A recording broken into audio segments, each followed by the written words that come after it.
विद्यार्थी मित्रांनो नमस्कार.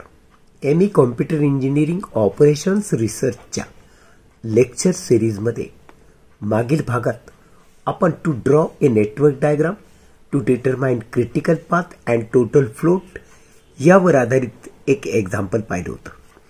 ते एक्झाम्पल असं होतं, परंतु व्हिडिओची लेंथ लक्षात घेता आपण या उदाहरणाची त्या भागामध्ये केवळ नेटवर्क डायग्राम काढण्यापर्यंतच व्हिडिओ केला होता.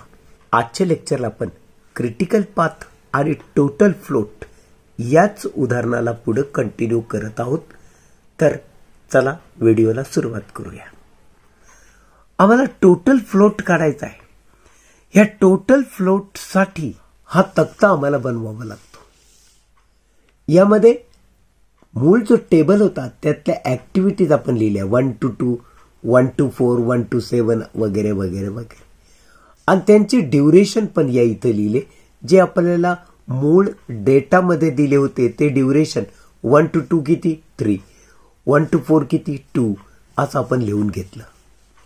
इथपर्यंत झाल्यानंतर earliest start, earliest finish, latest start, latest finish, मग त्यानंतर टोटल फ्लोट ही व्हॅल्यू मिळणार आहे.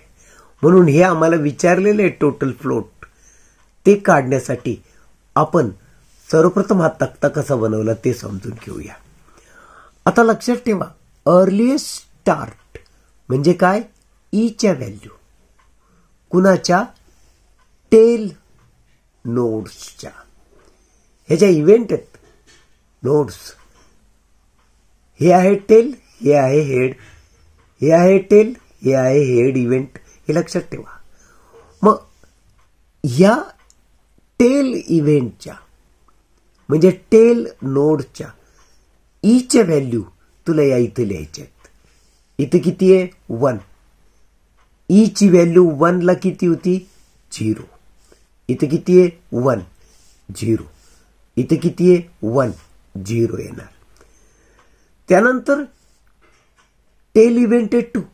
2 ची व्हॅल्यू किती आहे? ईची, ती या इथे लिही. 3 ची या इथे लिही. 4 ची, 4 ची, 5 ची, 6 ची, अशी प्रत्येकाची ईची व्हॅल्यू या इथे लिहायची. लक्षात ठेवा, या टेल इव्हेंट्सच्या ईच्या व्हॅल्यू असतात. तर बघा, आपण नेटवर्क डायग्राम जो काढली होती त्या नेटवर्क डायग्राम मध्ये आपण या टेल इव्हेंट जे आहेत 1, 1, 1 याच्या व्हॅल्यू 0 लिहिल्या होत्या. ईची व्हॅल्यू 2 ची व्हॅल्यू आपण 3 लिहिली. 3 ची व्हॅल्यू आपण 8 लिहिली. 4 ची 2 म्हणून इथं पण परत 2. 5 ची 8, 6 ची 13, 7 ची 7, 8 ची 10 आणि 9 ची ईची व्हॅल्यू होती 17. हे सगळे टेल इव्हेंटच्या ईच्या व्हॅल्यू आहेत. ओके. आता हे जसं एल आहे तिथं काय म्हणतो तो? Latest finish. लेटेस्ट फिनिश म्हणजे एलचे व्हॅल्यू, पण कुठलच्या? हेड इव्हेंटच्या. हा जो ग्रुप आहे यातला हा हेड इव्हेंट आहे 2. मग 2 ची एलची व्हॅल्यू किती ती या इथे लिहायची. 4 ची एलची व्हॅल्यू किती ती या इथे लिहायची. अशा प्रत्येक हेड इव्हेंटची एलची व्हॅल्यू तुला इथे लिहायची आहे. तर मित्रांनो, अशा रीतीनं आपण या हेड इव्हेंटची एलची व्हॅल्यू लिहिली 6, 4 ची व्हॅल्यू लिहिली 2, 7 ची व्हॅल्यू लिहिली 7, 3 ची व्हॅल्यू लिहिली 11, 6 ची व्हॅल्यू लिहिली 13.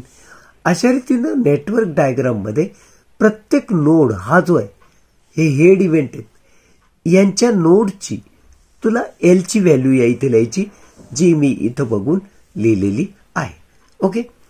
आता तुला अर्लिएस्ट फिनिश आणि लेटेस्ट स्टार्ट या 2 व्हॅल्यूज काढायच्या आहेत. अर्लिएस्ट फिनिश साठी काय लक्षात ठेवायचंय? Earliest start value plus corresponding duration value. Earliest start value बघ, त्याच्यात ड्युरेशन ऍड कर, तो या रो मधला अर्लिएस्ट फिनिशची व्हॅल्यू देणार. ओके. अर्लीस्ट स्टार्ट व्हॅल्यू आहे 0. 0 प्लस ड्युरेशन 3, म्हणून तू या इथे लिहिणार 3. 0 plus 2 2, 0 plus 2 2, 3 plus 5 8, 8 plus 2 10, 2 plus 6 8, 2 plus 8 10, 8 plus 5 13.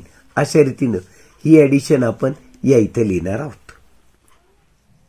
This plus this he addition मी इथे लिहित गेलो. या प्रत्येकाची ॲडिशन झाल्यावर आता आपल्याला लेटेस्ट स्टार्टच्या व्हॅल्यू भरायच्या आहेत. त्यासाठी काय फॉर्म्युला वापरतात ते बघा. लेटेस्ट स्टार्ट म्हणजे latest finish value minus corresponding duration value.